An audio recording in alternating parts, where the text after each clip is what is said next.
Friends, good morning. আমি Tanushree, welcome back to my YouTube channel Tanushree blog. তো good morning বলছি। আজকে থার্ড ডে, সেকেন্ড ডে। আচ্ছা, আজকে হচ্ছে থার্ড ডে আমাদের বিশাখাপত্তনমে। তো রেডি হয়ে পড়েছি, এই যে শাড়ি ফাড়ি পরে রেডি হয়ে গেছি একটু শ্যুট করার জন্য। আর বাইরেটা তোমাদের আগে একটু দেখিয়ে দিই।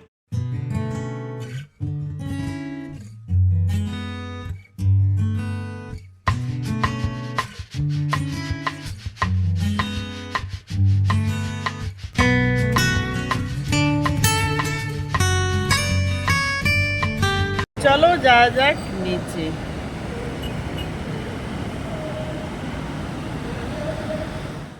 তো আজকে পরেছি ইয়েলো কালারের শাড়ি আর রেড কালারের ব্লাউজ। তো কম্বিনেশনটা ভীষণ ভালো লাগে, তো একটু দেখে নাও।